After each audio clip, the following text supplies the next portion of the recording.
नमस्कार. इनेक्स अकॅडमीच्या यूट्यूब चॅनलवर आपल्या सर्वांचं स्वागत. कट ऑफ वेगवेगळ्या घटकांवर अवलंबून असतो.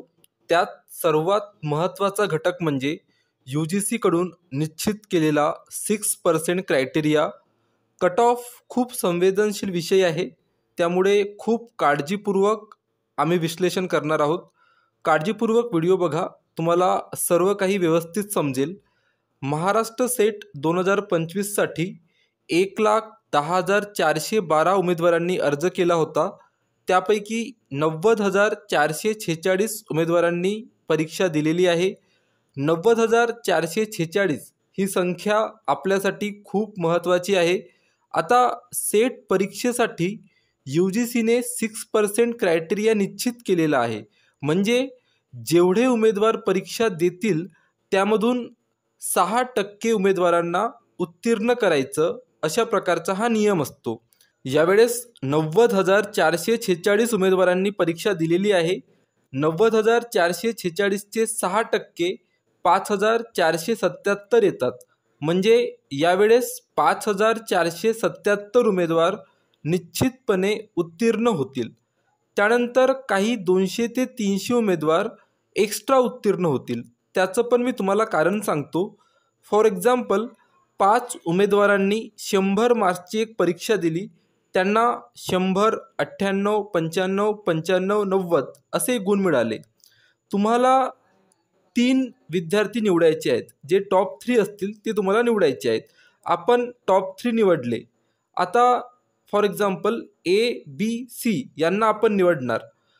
आता C आणि D या दोघांचेही मार्क्स सारखे आहेत, त्यामुळे आपल्याला Dची पण निवड करावी लागेल.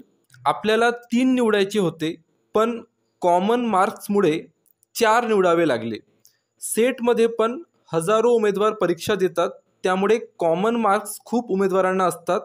त्यामुळे 6%पेक्षा जास्त 200 ते 300 उमेदवार एक्स्ट्रा उत्तीर्ण होतात. मी 223 हा नंबर कॉन्सिडर केला आहे.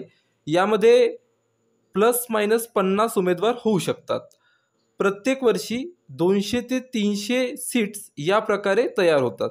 म्हणजे टोटल जवळपास 5,700 उमेदवार यावेळेस उत्तीर्ण होतील. आणि हाच नंबर कट ऑफ ठरवेल व कट ऑफसाठी हाच सर्वात महत्त्वाचा घटक आहे. जवळपास 5,700 उमेदवार महाराष्ट्र सेट 2025 उत्तीर्ण होतील. आता कट ऑफवर काय परिणाम होईल त्यासाठी थोडं 2024चा डेटा आपल्याला बघायचा आहे. 2024मध्ये 1,09,250 उमेदवारांनी परीक्षा दिली होती. म्हणजे 2025च्या तुलनेत जवळपास 20,000 उमेदवार जास्त होते. त्यामुळे 2024मध्ये 7,273 उमेदवार उत्तीर्ण झाले. परंतु यावेळेस तसं होणार नाही. यावेळेस फक्त 5,700 उमेदवार उत्तीर्ण होतील. हा सर्व डेटा बघितल्यानंतर एक गोष्ट तुमच्या लक्षात आली असेल, 2024च्या तुलनेत यावर्षी 1,573 उमेदवार कमी उत्तीर्ण होतील. आणि हा सर्वात महत्त्वाचा घटक आहे कट ऑफसाठी. कट ऑफ वेगवेगळ्या फॅक्टरवर डिपेंड असतो. त्यामधील प्रत्येक फॅक्टर आपण चर्चा करणारच आहोत. पण या व्हिडिओमध्ये प्रामुख्याने आपण क्वालिफाईंग स्लॉट्स या फॅक्टरवर चर्चा करत आहोत. मागच्या वर्षीच्या तुलनेत जवळपास 1,500 स्लॉट्स जर कमी होत असतील तर या फॅक्टरमुळे कट ऑफ निश्चितपणे वाढेल. आता या फॅक्टरमुळे कट ऑफ किती वाढेल हा प्रश्न आपल्या मनात असेल. 1,573 ही संख्या खूप मोठी आहे. एवढ्या सीट्स कमी होणार म्हणून खूप टेन्शन किंवा घाबरायचं कारण नाही.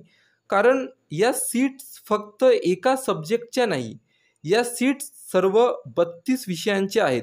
त्यामुळे प्रत्येक विषयाच्या मागच्या वर्षीच्या तुलनेत 40 ते 50 उमेदवार कमी उत्तीर्ण होतील.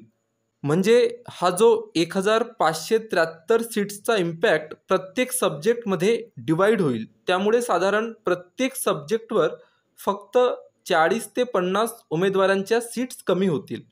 त्यामुळे या फॅक्टरमुळे जी कट ऑफमध्ये वाढ होईल ती मॅक्सिमम 2 किंवा 4 मार्क्सची असेल.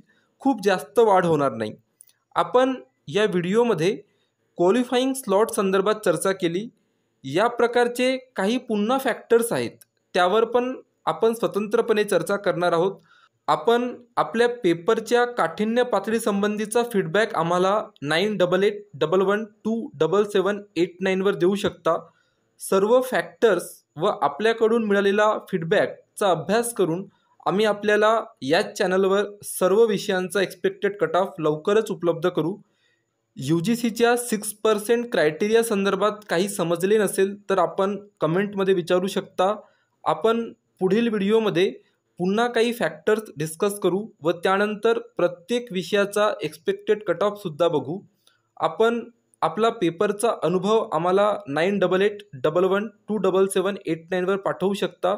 इनेक्स अकॅडमीला आपला बहुमूल्य वेळ दिल्याबद्दल खूप खूप आभार. धन्यवाद.